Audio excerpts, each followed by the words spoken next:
Joined on Chamber Amplified now by Brian Whitta of Coldwell Banker Flag City as we do another in our Day in the Life as series as we look at just what a day looks like for some of our members in some of the different industries that we see around Findlay and Hancock County. Brian, thanks for joining us. Well, good morning, Doug. How are you? Doing well, here to talk about all things real estate. So, I mean, everything's just the same every single day for you, right? Just kind of how that goes. I'm grateful that it isn't, but there's days I wish it was. I'm sure we all do. So let's go ahead and get started there, and then we'll get into your backstory and everything like that. But how does an average day go for you at Coldwell? How does the day start? What are the things that you're working on? What are the things you're monitoring? Well, every day, like you mentioned, is different. I usually start my day pretty early. I go to bed early. I get up early. Um, every agent is going to handle that differently. But for me, I find that starting early works well because that's some uninterrupted time in the morning that I can not only catch up on messages that I need to catch up on, but I can check industry news. I can look at market statistics. I can get my head wrapped around what's shifting within the city, within the county, within the state, and nationally, because what happens nationally does eventually affect us right here in Findlay and Hancock County. And so it's good to be ahead of those trends. If I start my day early, I wish I could tell you I could end my day early, but that's also not the way it really goes. As the broker, as the owner of the brokerage, both on Coldwell Banker Flag City and Coldwell Banker Commercial Flag City, there's a lot going on because there's just a lot of activity here locally, and we're grateful for that. With every day being different, that means that some days the phone is ringing early with calls from clients. Some days that is attending to transactions that you might be working on with another agent in the market. And because every agent works differently, sometimes that means you'll have an agent who's messaging you at midnight. They should all hold out one hand and slap it with the other for that, by the way, because Don't some of do us are that. old and go to bed early. It just doesn't work well for me. But we all work differently. We're all working for our clients, trying to satisfy whatever that end goal is. And it just, no 2 days are the same, Doug. They just aren't. There's a couple things I want to focus on there, but let's talk about in real estate, the relationship from realtor to realtor, from broker to broker, whatever the case Yeah, may be. It's interesting because you're all kind of competitive, but you right. all kind of have to get along, but all are trying to get the best deal for your client. So those are some relationships that you have to manage, I would imagine. Yes. Yeah. There's a lot of different personalities, a lot of different business practices, a lot of different ethical styles and how people do business. We all are bound to a code of ethics, which means that we all are beholden to a national code. And real estate's a little bit weird in that we are competitors, but still have to work together. There really isn't another industry exactly like that I know of, at least within the United States. So yes, there are days where you feel like you're going at one another and you are doing it for your client, trying to satisfy whatever your client's goal is. It is a little weird. It almost feels like how all attorneys kind of know each other, especially in the business attorney world, where they're out there to represent their client and everything. But should you get in court with them, they're going to be rivals, and then you might see them having dinner together afterwards. There is some very similar parallels in real estate. Yes. Let's also talk a little bit. You said you get up in the morning and you're monitoring things. I'm just curious, what are the things that you like to keep an eye on Yeah. that are kind of indicators that mean a lot to you? Well, I'm a big nerd. I watch the market statistics pretty closely, and so I use a third party to do that. I don't really like to use the MLS statistics. I like to use a third party to actually analyze the data and tell us what they see trending within the city, within the county, within the state. And then again, like I mentioned, I look nationally as well because some of those trends, much like the wind typically blows from the west, the trends typically blow from the west. And so as things are coming across the country, it's good for us to be attuned to what might be coming down the pike. I watch the stock market ticker pretty religiously, so I know how things may be indicating the broader market economically. what's the bond market look like? What are the stocks doing? What are businesses saying? And specifically businesses that impact residential and commercial real estate.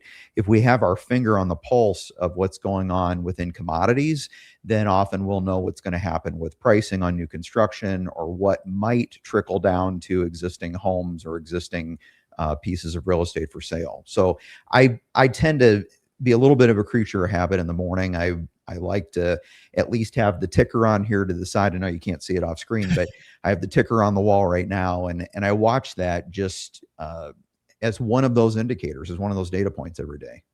I want to get into some of the different aspects of the industry, but before we do that, I want to just talk about how you got into what you do, because it's never a linear path for anyone. It's been interesting since we started doing these day in the life type of things. Is everybody sort of started out with one thing, and then it kind of evolved into this, and then it evolved into that. And I would think that your story is probably the very like that.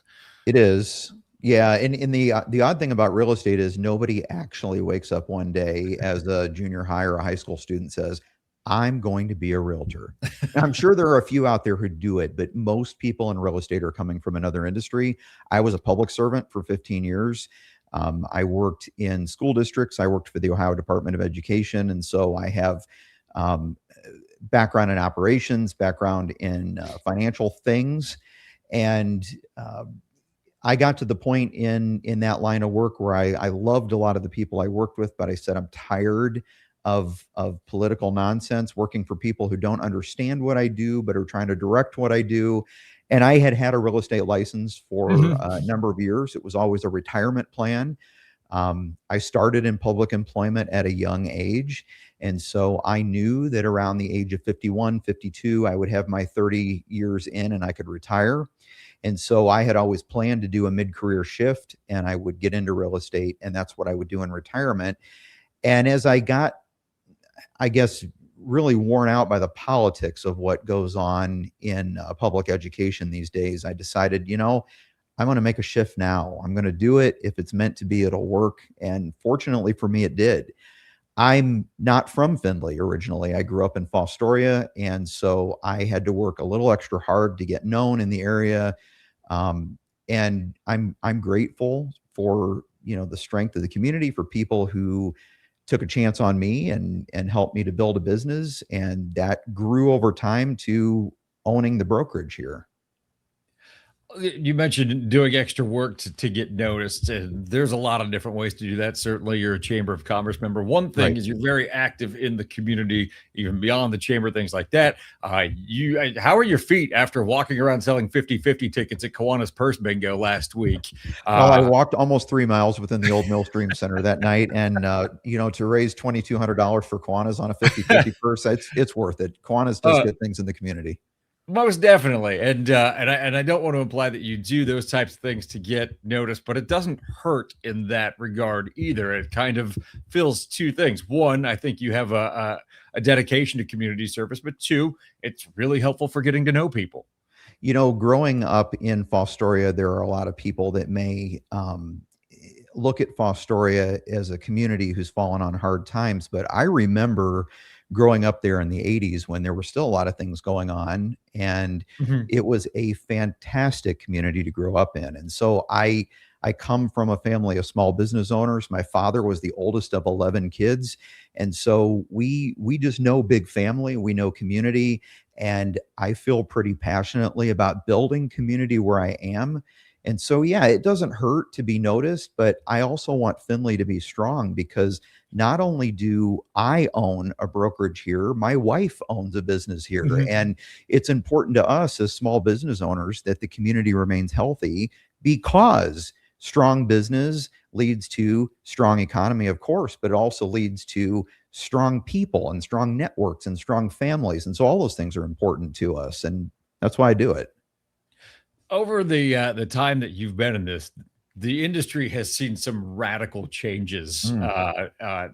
Just what is your experience with that? What are some of the big ones you've seen, and how do you handle that? Because I think that's one thing. If I could impart on any young professional, it's look, everything is going to change like at least 5 times over the course of your career. So don't get locked into a certain way of doing things because it's probably going to change at some point.